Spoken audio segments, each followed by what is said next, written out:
আসসালামু আলাইকুম।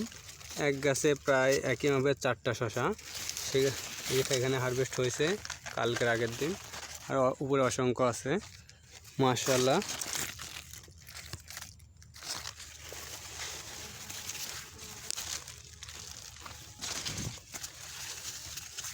শশা দেখাই এই গাছটা অনেক দুর্বল, তবুও 1টা 2টা 3টা 4টা 5টা 6টা 5টা রানিং অলরেডি।